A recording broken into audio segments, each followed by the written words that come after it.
Hey everyone, I'm Charting Man Dan with the Chart Guys. Broader market is trying to set weekly higher lows, but first they have to get the daily bounce going, and we'll talk about what is needed in the short term for that to happen heading into tomorrow. And of course, we've got the cannabis sector with a lot of strength to start the week in response to the guy who is running for president and things he said over the weekend. We'll talk about that sector a bit more in depth than usual. So just like I used to call it CVID, we're going to say the guy running for president and the woman running for president because YouTube likes to listen to what I say and then allocate our video as political when in reality it's obviously trading and markets related. So not wanting to be mischaracterized. So right now the S&P 500, we know a weekly high or low compared to where we came from at the start of August is the most likely scenario unless we get big bear volume. And we know that the FOMC is next week, and I'm watching for the possibility that we tighten up into the FOMC reaction, and the FOMC reaction into the end of September is what dictates the direction that we end up breaking this tightening range. But for now, it's just a daily inside bar, and we know the bulls still have a lot of proving to do if they're going to see that take shape. First off, I want to see the bulls bounce 50% retracement, which means we need another leg up to get this bounce going. And there's a ton of daily inside bars today. SPY, QQQ, XLF, XLV, and more. So those have to break bull for us to say, yes, the daily bounce is underway. And then we know a daily lower high is the most likely scenario as far as the result of that bounce for many individual names. But after the extremely bearish day on Friday and the close at the low and the bleed into the end of the day on Friday, right as futures closed, bulls are very pleased with how today went. NASDAQ, weaker on the weekly, more work to do, daily inside bar, and what's going to be most important from here is this resistance zone from the last bounce attempt. Anything under that, just a daily lower high, bulls still have proving to do. We started today saying we're looking for 4-hour lower highs, rejecting from EMA 12 resistance as the S&P 500 has been struggling, reject. And so we were looking bear on the morning, got a little push up, saw a big drop down, but we knew an hourly higher low was the most likely result because of the pre-market bounce that had already taken place. We had the space created for the hourly higher low compared to the lows of Friday. Now what has to happen tomorrow is we got to break the highs of today. There have been clues. You've heard me say NVDA is the most important stock in the market because of the holdings in SPY, QQQ, and SMH that NVDA has. There are clues. If I were trading in a vacuum and only watching QQQ Thursday, Friday, and Monday, I would have been faked out twice. But because I'm watching QQQ and NVDA side by side, I have not been faked out, and it's actually made me money by making some observations. So how? What are the observations? QQQ on Thursday, broke the high of Wednesday. Daily bounce underway. Resistance break. Granted, it broke by less than $1, but still, if I want to be an aggressive bull, that break is a confirmation. Okay, the bounce is underway. And that to me would have said, okay, we are getting some rotation. QQQ is getting a daily bounce while XLF and XLV are consolidating. But at that moment in time, I was staring at NVDA and saying if SMH and NVDA, this wick is incorrect here. The high of the day was in the 209s on Wednesday. But I typed out, if we do not break 210 on NVDA, QQQ is going nowhere. And I even shorted NVDA. I thought it was going to break resistance. And I still shorted it because the risk to reward was too good to pass up. If I'm wrong, I lose 50 cents. If I'm right, it's $3. That's 6-to-1 risk to reward. Even if I think there's a 20% chance that it happens, that we do reject from resistance, then I have to take that trade. And so that's a good example of what I think is going to happen is not dictating what my trades are. The risk and reward and the trade setup is what is dictating what my trades are. And that, for many traders, would be a completely foreign concept. What do you mean you shorted when you thought resistance was going to break? That's what I mean. So same thing. Today, look at today. High of the day, 106.55. And then we pull back on the 5-minute, and then we never break the high of the day from that point forward. Look at QQQ. high of the day at the same time, new high, multiple new highs of the day. We know we're not going very far at all if NVDA does not break its high of the day as well. NVDA failed, we roll over and drop 1% plus very quickly.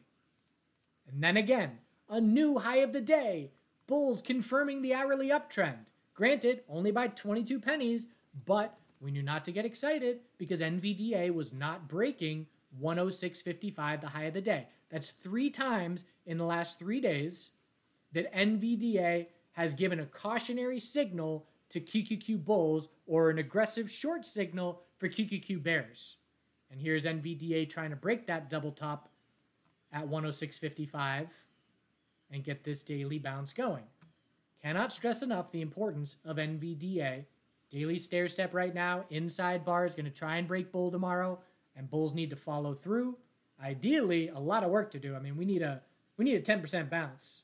Ideally, if we're going to get a 50% plus bounce retracement. But again, I'm trading NVDA a lot in both directions, but even when I'm not, it is a significant part of my analysis as a big piece of the puzzle when I'm looking at all the pieces of the puzzle to make up the bigger picture.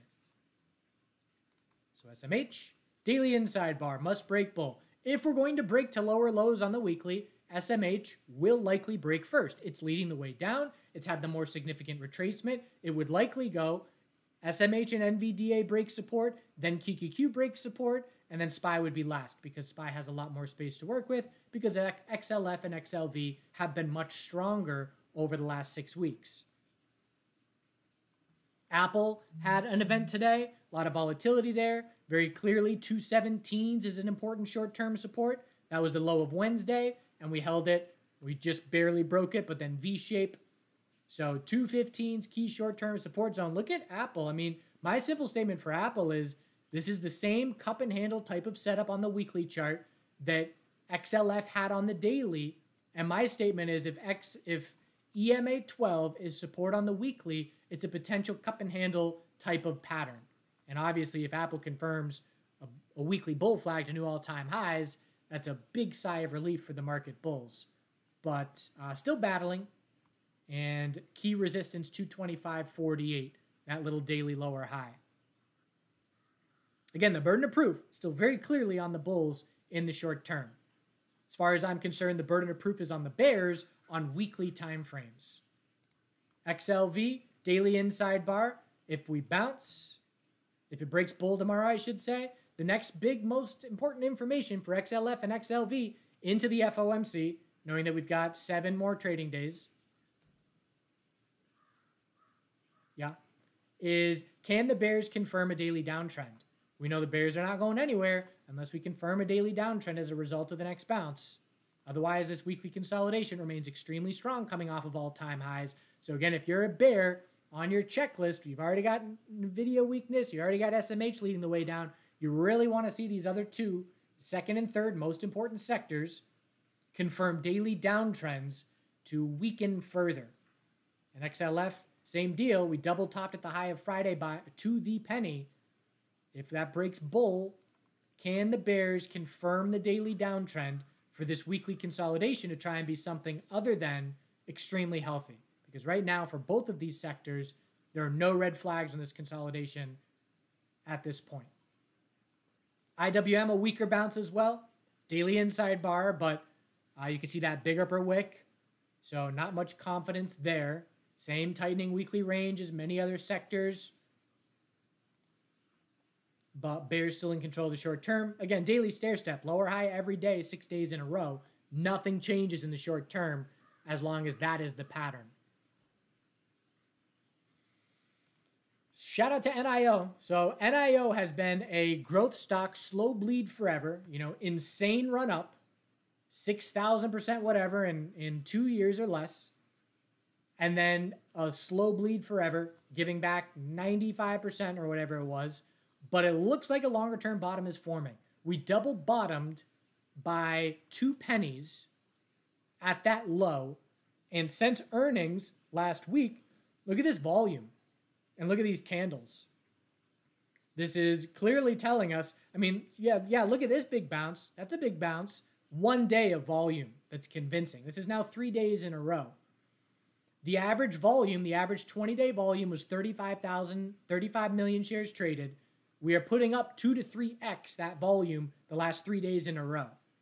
605 is key monthly lower high resistance, but again, this looks like a longer term bottoming pattern forming. XPEV is a peer sideways range.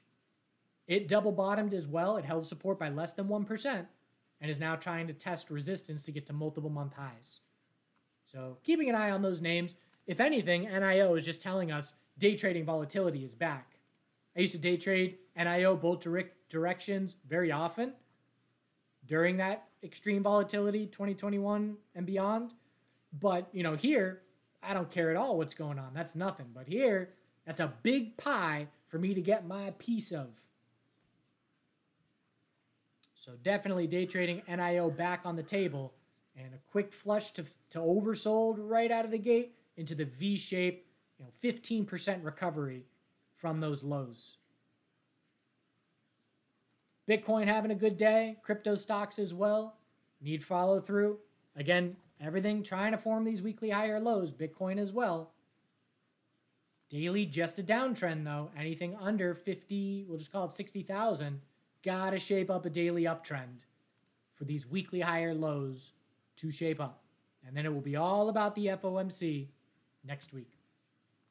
MSOS. So, been talking in cannabis specific videos about the sector for a while now. Summer bleed. Again, just utilizing 14 years of experience trading this sector. I've traded every single vote that's ever taken place in the U.S. on cannabis in the last couple of decades, starting with California that failed back in 2010. So as far as, my trading experience, this is easily, my resume is the best for this sector. And so knowing the summer bleed was the most likely scenario because it's happened time and time again. Knowing that late summer, early fall is the time to pay attention in an election voting season, and knowing that Florida names have the highest possible reward with the potential passing of legalization there is just set the stage perfectly for what has now transpired, which is Mr. T running for president, giving us the ideal scenario where he gave us a heads up. You don't want to be chasing at this point on a very weak sector. Let's not split hairs here. It's a weak sector. Anything under 780 is a weekly lower high on MSOS, which keeps the downtrend going for months. But we've got ideal scenario where both candidates are fighting over who's better for this sector. And we've got a debate tomorrow, and I would love a question pitting them against each other to say, no, I'm best because of this, and I'm best because of this. That would be great. But in the absence of that, it's always price action that matters the most to us. He gave us a heads up last week with some positive comments, and then last night he put it out. Again, I don't think he wrote the tweet, but I think it was perfect in terms of someone on his team knows exactly what this sector needs and just checked off Schedule 3, Florida passing, safe banking as far as bullet points and just best case scenario in terms of the setup. The stage is set. And now, of course, we need Florida to pass at 60% plus to open, 100 or 100% plus increase in revenue in Florida companies. But we'll see as we get there. There's about 41 trading days left. That's not a lot. 41 trading days until that vote. Early November, November 5th. But I love trading this sector because it's seasonality and just because it's fun. So, MSOS, hourly support, little level at 697 is now key in the short term. And resistance 726 is this wall here. And then 780 on the weekly. I don't care about MSOS. I mean, I want it to go up, obviously. It put up the second highest volume day in the last 3.5 months. I want to see that volume continue to trend up to show us continued interest. But I care most about Florida names, as you know. Why? Because TCNNF divided by MSOS. TCNNF has been stronger than the ETF 7 out of 8 months of the year. And the last 4 days in a row, all-time highs. It's just been hitting all-time highs of relative strength consistently for a long time now.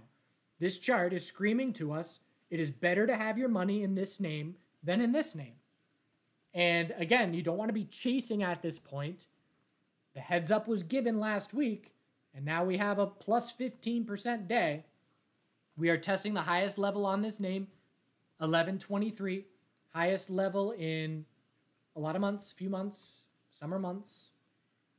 And if we get over that, we're then looking up at 1350 as the next major level. So I love the invalidation point. It's nothing to do with fundamentals. If this level breaks before the vote, huge red flag. And now, of course, after today, that's way less likely. But heading into this next couple of months, just a clear technical level. If this level holds, just fine. If this level breaks, red flag. But I now have the full position that I want on this name, and I have 80% in this name, and I'm 20% in AYRWF. AYRWF, which is a much smaller cap name. I mean, the volume it put up today makes me second guess, like, do I really want to be in this name? $850,000 traded. It's higher risk reward.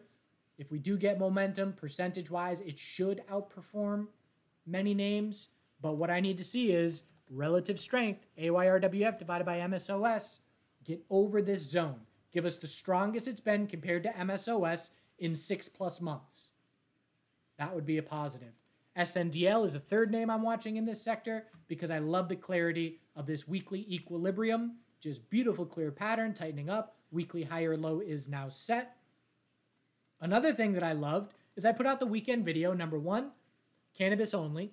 Number 1, least amount of views in months. I love that as the setup. Last thing I want is retail chomping at the bit saying, this is it. I want retail saying, no, this is another fake out. I don't buy it. I've also got people telling me Florida is priced in. I couldn't disagree more. I've also got people telling me, there's one more thing. I forget what. But there were 3 things that are telling me this is great. This is exactly what I want. I don't want an overconfident retail social media space. I want them to be chasing when the price is running away from them.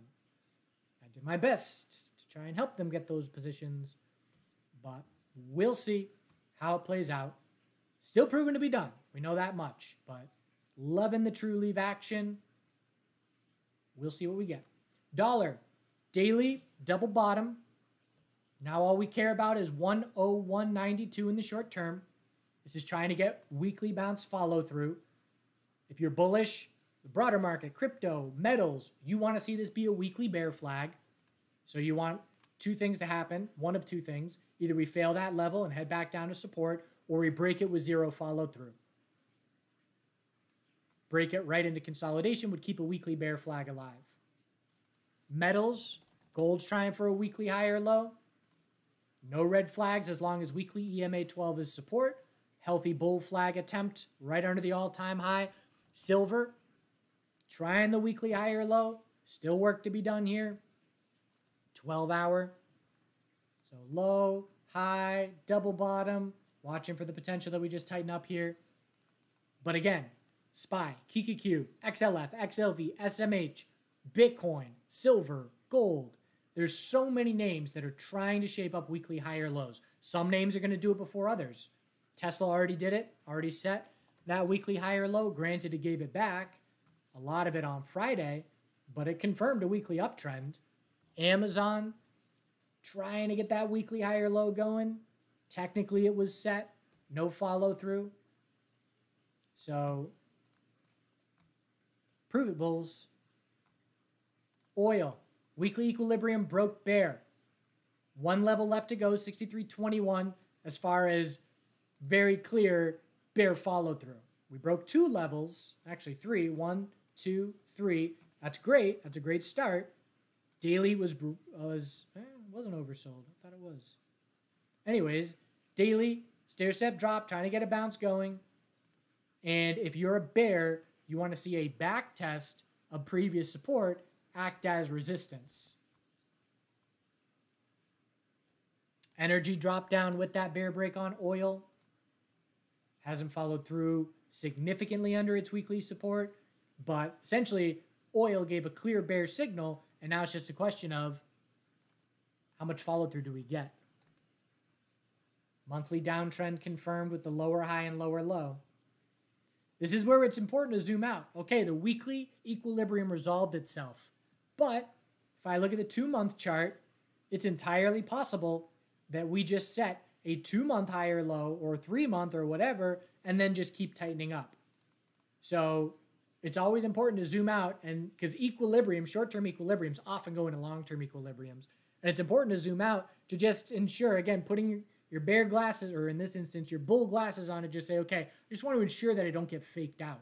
And so this could possibly happen. And if I see it shaping up on the shorter term time frames, then I know it's likely that longer term equilibrium now tightening up. Let's go to the 3-month. But a nice bear break, and we'll see if we follow through. All right. Hope you're well. Do good things.